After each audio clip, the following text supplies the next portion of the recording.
Hello, everyone, and welcome to Slash Film Daily for Tuesday, July 6th, 2021. On today's episode of the show, we are going to be talking about the latest film and TV news. My name is Ben Pearson. I'm a senior writer at slashfilm.com, and I am joined on today's episode by Slash Film weekend editor Brad Oman Hey, that's me. and senior writer and chief film critic Chris Evangelista. Hello. New titles all around. Brad, you're actually going to be a senior writer as well. I think you're technically still the weekend editor until we find an official replacement for you. Is that right? Yeah, so coming up as sometime maybe this month, could be as soon as this month, I'll be stepping away from the weekends just because I've been doing this for 6 or 7 years now, working 7 days a week and looking to get my weekends back. And so now with some changes happening at Slash Film, I'll be sticking to the weekdays as a senior writer and letting somebody else take over the weekend editor position since we're going to be having a lot more weekend content coming up soon. Excellent, excellent. All right, well, yeah, we got a lot of exciting stuff going on and coming up soon at slashfilm.com, so stay tuned for more about that later on. But let's get into the news today, guys. We learned over the weekend some sad news that Richard Donner passed away. Richard Donner, of course, the director of Superman, the Lethal Weapon films, the Goonies, and much more. He died at age 91. Yeah, I mean, this is just like one of those that kind of hurts because he was, Richard Donner was one of those guys that I think his career started in like early 1960s, and he just through the 60s and 70s was a prolific TV director, and then right around the mid 70s started essentially transitioning from television into film and just made big movie after big movie and became like a go-to like blockbuster filmmaker of the 70s, 80s, and 90s. And he was just one of those guys, man. Like everybody, a lot of times people are effusive with praise about celebrities after they pass away, but the tenor of the conversation that has happened since Richard Donner's passing has been not just about the work that he left behind, but like what a good person he seemed to be, and just how much of a good dude he was. So that's always nice when those two things sort of align like that. But I just wanted to ask you guys, do you have any favorite specific Richard Donner films or maybe moments from those films? Anything that sort of stands out to you? What was the first moment when you heard that he passed? What was the first cinematic moment where you're like, oh man, Richard Donner? I mean, immediately it's definitely Superman. Superman was like the first major big budget studio superhero movie, and it would later usher in an even bigger era of superhero movies. It's crazy that like for a while Superman was really like the only game in town when it comes to big screen superhero adventures, because we didn't see Tim Burton's Batman arrive, until the late '80s, and that not only did that movie usher in superhero movies in general, but kind of just the modern blockbuster. Eric Vespi actually wrote a great piece about how he really helped pioneer, this idea of big tentpole blockbusters, especially, with property like comic books. And it's easy to take that for granted nowadays because we complain, about how many superhero movies there are, whether it's Marvel and DC or something else that's out there. But there was a time when they were considered a silly novelty, and he made you, like the poster says, believe that a man can fly. And it allowed us to buy into a lot of other sort of big blockbuster concepts on the big screen. And that was a big thing. But then on another note too, one of the things that I've always loved are all of the Lethal Weapon movies, even the ones that maybe you could say aren't so great, just because Donner knew how to inject those movies with the right amount of heart along with the buddy cop action and comedy aspects. And the dynamic, he created between Riggs and Murtaugh. Mel Gibson and Danny Glover have like one of the best on-screen partnerships, friendships, period, when it comes to that genre. And Donner just knew how to put a lot of, feeling into those kinds of movies. And even Lethal Weapon 4, as even though it gets much sillier than the previous Lethal Weapon movies, you really feel the relationship between all the characters in that movie. Even somebody as silly as Joe Pesci's character in those movies, he gives him a great moment in that movie where like he expresses how much he feels like that he's a part of Riggs and Murtaugh's lives. And I've always loved that about Donner, what he does with his movies, the heart that he brings to it. Yeah. Chris, what about you? Any particular memories there? I don't have like specific memories, but for one thing, I was shocked that he was so old. I didn't realize Richard Donner was 91 when he died. So I don't know what I thought he was, but in my head, he was not that old. Probably because in my head, I'm not old, even though I'm like 1 foot in the grave already. But, I loved a lot of Richard Donner's work. I loved The Omen is a lot of fun. And like Brad said, the Lethal Weapon series is a blast. I always loved how he was very he was an activist, and he wasn't afraid to like shoehorn in messages into those movies. Like, the Lethal Weapon movies, they're big violent action movies, but he was very much like a pro gun control guy, and he would put that in there. And Lethal Weapon, I think it's either 2 or 3, but it has this whole subplot about like apartheid, which was like, when I saw that as a kid, I didn't even know what that was. I learned about apartheid from the Lethal Weapon series. So, I always loved that Richard Donner was not afraid to, wear his activism on his sleeve. I'm sure like if he were making movies today, we'd get like a million bullshit Fox News segments about like, Richard Donner's being too political.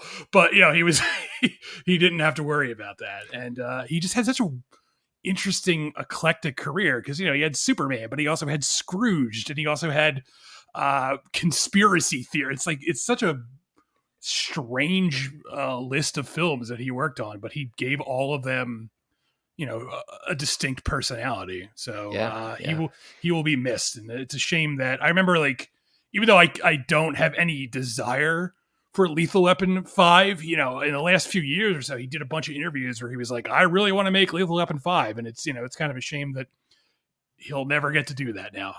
Yeah, definitely. And I mean, that's probably for the best in terms of the Lethal Weapon series. I'm just glad that Timeline, which came out in 2003, was not his final film, because I read that book, which is based on a Michael Crichton or the book was written by Michael Crichton, and the movie is based on that book. And that movie is not very good, but he finished up his career directing 16 Blocks, which came out in 2006, which I think is a much, much better final film. And there were some sort of, like you said, sort of eclectic, little movies mixed in here. You got Radio Flyer and Assassins, the movie that gave us the famous Antonio Banderas gif of him leaning back from the computer screen. So, I mean, there's a lot of interesting stuff in Richard Donner's career, and I encourage people to dive into that if they have not yet. So, all right, let's talk about an Alien TV series. I think we've talked about this on the podcast before, but Noah Hawley is developing an Alien TV show, and he has talked a little bit about the sort of approach for what the show is going to be, and I guess what it's not going to be about. Chris, what's the latest on this series? Right. So Noah Hawley said he gave away 2 basic things about the show. One is that Ripley, Sigourney Weaver's character, is not going to be on the show. He said, quote, Ripley's one of the greatest characters of all time, and I think the story has been told perfectly, and I don't want to mess with it. And he also added that the show would be set on Earth, which I'm pretty sure we knew already, but if there was any doubt, he's confirming that this is going to take the story to Earth. And then he also added, quote, on some level, it's also a story about inequality. One of the things that I love about the first movie is how 70s a movie it is, and how it's really this blue collar space trucker world. And I just want to point out that when this quote broke last week, when the headline was, it's about inequality, all the jackasses of the internet were like, oh, stop trying to make Alien political. And first of all, just shut the fuck up. But second of all, his quote right there underlines that, like, this is nothing new. That first Alien movie, it makes a big deal about how these aren't astronauts. They're just working class people in space, and they're like expendable characters almost. Right. They care about their bonuses, and the company they work for is willing to literally sacrifice their lives to turn a profit. So when Noah Hawley says this, this is not a new development in the Alien franchise. And if you think it is, you're just being willfully obtuse. Okay, I'm glad you said that, because I saw some of that pushback on Twitter, and I was like, what? Am I the only person who thinks that this reaction that I'm seeing here is a little overblown? So it sounds like you thought that as well. Well, Chris, what do you just think about this? Like, in terms of the larger story, like, an Alien TV series without Ripley, We've seen alien stories or alien adjacent stories without Ripley with the Prometheus movies. And I think you're a fan of those, generally speaking. Do you think that there's room for a TV show here, sort of set in this universe, maybe following a whole different batch of characters, or is this something that I don't know? What do you think about this? Yeah, I think you keep it going. I really like the Alien series. I honestly don't think there's like a single bad Alien movie. I'm talking about the main series. I'm not going to talk about Alien versus Predator. Those movies don't count. Right. But I'm talking about the main series. Like, while they're not all created equally, like, I still think the first Alien is the best movie in the franchise, and none of the others really touch it. I do think all of them have their charms, even the prequel movies, even Prometheus, even Alien Covenant. So I'm not against more Alien stuff. I think I would prefer to see Ridley Scott close out his prequel trilogy. I know not everyone agrees with that, but I would like that over something Noah Hawley does, because I really don't care for him as much as a lot of people do. I know people love the Fargo show, and they really liked what was that show with Dan Stevens? Legion? Yes, they really liked that. And I tried Legion, I couldn't really get into it, and I've tried the Fargo series, and I just don't really like that either. So I'm sort of not a big Noah Hawley fan, so it's hard for me to get too excited about this, but I'm curious to see an alien story set on Earth, because we really haven't seen that. Again, unless you count the Alien versus Predator movies, which I don't want to do. I want to pretend they don't exist. So I am kind of interested on that level. Yeah. I kind of think that the production design of that first Alien movie is, like one of its, I was going to say one of its undersung aspects, but I guess people have talked about that enough, where maybe it's just one of its, one of its solid aspects. But like the idea of a movie that's set on Earth, that I don't know exactly if we know where this is going to be on the timeline of the entire franchise, but like, what does Earth look like? Is it a grungy sort of 70s look across the entire planet, or like the big cities where this is going to be set or something, or like what? Yeah, I'm curious about those kind of questions. How closely the production design aspects are going to be tied into this new TV show. Brad, do you have any thoughts about an Alien series? Do you think this is something that could bear some interesting fruit here? I'm cautiously optimistic. I think returning to what Alien was as opposed to what it's become. I haven't particularly been in love with the new Ridley Scott approach to Alien. I appreciated what it does kind of like for the mythology of the franchise, but I kind of just miss the old style of Alien and Aliens, and I would like to see a series return to that instead of digging into this sort of cosmic creation story that Ridley Scott seems to have his heart set on, while also injecting what people have wanted from the Alien movies. So even though it would be a retread, I think that's something that would be interesting to revisit. Okay. All right, let's move on to a potential sequel to Black Widow, which I think comes out this week, if I'm not mistaken. Brad, what's the latest there? Well, as we all know, Black Widow unfortunately perished in Avengers Endgame, and this movie is a prequel that takes place between Captain America Civil War and Avengers Infinity War. So if there were to be a Black Widow sequel, it likely would not focus on Natasha Romanoff, and director Kate Shortland agrees and think that that's entirely possible. Asked, whether or not the Black Widow franchise could continue, even though Scarlett Johansson is essentially done with the Marvel Cinematic Universe, she succinctly said, I think following a different character, yes. So without necessarily digging into any spoilers, there's probably a good path that is being potentially set up for the possibility of continuing the Black Widow franchise. But I also think that more likely than not, because it took so long to make this Black Widow movie, I'm thinking that maybe the way the Black Widow story continues is in a different way. And again, some of that dives into spoiler territory for those who have not seen Black Widow, which is probably most of you, since it doesn't come out until Friday. So the details on that we'll dig into after the movie comes out. But suffice it to say, there is room for the Black Widow franchise to continue, just in a different way. What do you think about the idea? And this is, I don't think Scarlett Johansson has indicated that she wants to come back for another one. Yeah, quite the opposite, actually. She's okay. She's basically said that like this is her exit. Okay, I was wondering about that because I have not been following that super closely. I didn't know if she has like definitively said, because did Robert Downey Jr. say officially like Avengers Endgame is my last one kind of deal? Do you know if he ever like came out and said that? Because I think a lot of people were like, oh, well, he's probably not coming back because it would destroy the character arc and all of that kind of stuff. But do we have the same sort of confirmation, I guess? Yeah, I mean, he was pretty definitive about it, like after it came out that, this was his farewell. But there have been times when, because he always gets asked if there's the possibility where he gives the answer of like a never say never kind of thing, just because leaving it open to where if they came up for a cool way for him to come back in some capacity, there's a chance he might not turn it down and he'd be interested. But it's one of those things where like, unless you hear otherwise, Robert Downey Jr. is definitely done with Iron Man. And for now, Scarlett Johansson's definitely done with Black Widow. Okay. All right. So our last story involves the Fast and Furious franchise. I saw F9. When was that? I guess last week. And I'm sure we'll talk about that more next time we do a water cooler episode.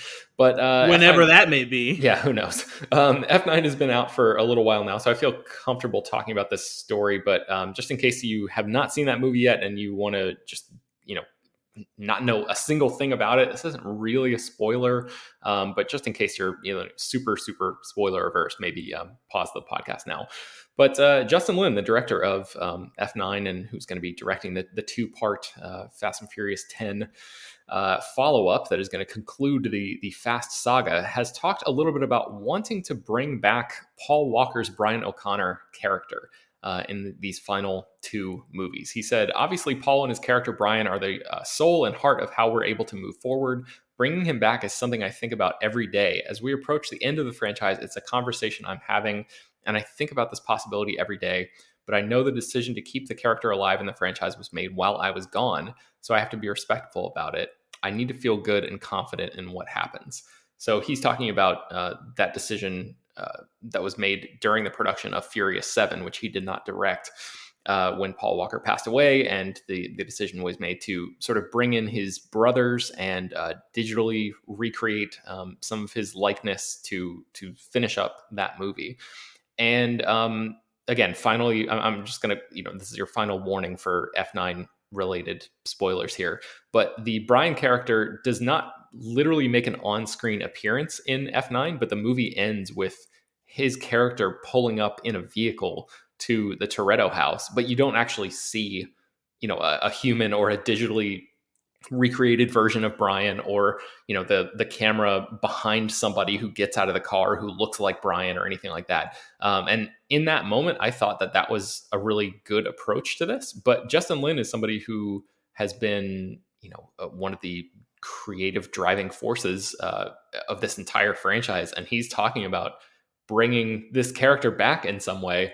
And my only reaction here is like, I have to, I just feel so hesitant about this because the digital, recreations and the body double stuff that went into Furious 7 was necessary to finish that movie and like just get it across the finish line and get it out.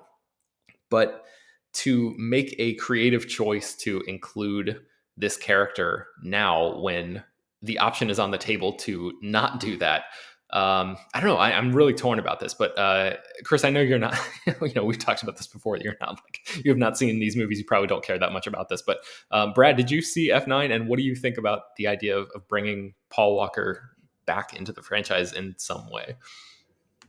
Yeah, it's one of the things actually that I felt kind of weird about, even that they were doing this, and it's such a weird thing that they have to do because the character is alive, and there's no reason to try to figure out a way to kill him off just because it feels I don't know, unnecessary and kind of like the opposite of a tribute to Paul Walker. Yeah, almost cruel or something. Yeah, exactly. And so if they were to do this to close out the franchise, I think it has to be a thing where like they did do in F9, where he finally, does show up one final time just to sit at the Toretto family picnic table, at the house for one, final family sit down. Because otherwise, doing a thing where you do make a digital Grand Moff Tarkin, a la Rogue One or something like that, which, on some levels did work. There were shots that looked incredible and, it was unbelievable.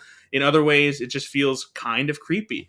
And so, if it's something that the Walker family supports and they're able to pull it off in a way that it feels, convincing and honors Paul Walker, cool. But I hope it's not a thing where they try to make him, a primary character again just for the final chapter of the franchise. I hope it's just like, another kind of farewell that includes him with the rest of the cast.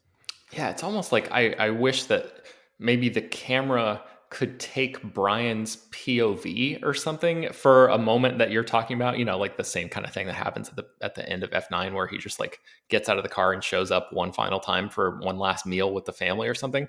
Like, so we don't have to deal with the aesthetic of seeing, something that is clearly fake, or seeing a person and being like, oh, I wonder which brother that it, just like taking us out of the story. If maybe the camera is Brian O'Connor's POV and it's able to sort of pan around and like have everybody, I don't know, like lovingly look at the lens or something, maybe, a way of sort of bringing Brian's perspective and the audience's perspective into one thing to sort of finish off this entire franchise where Brian was the main character in the first two movies, at least.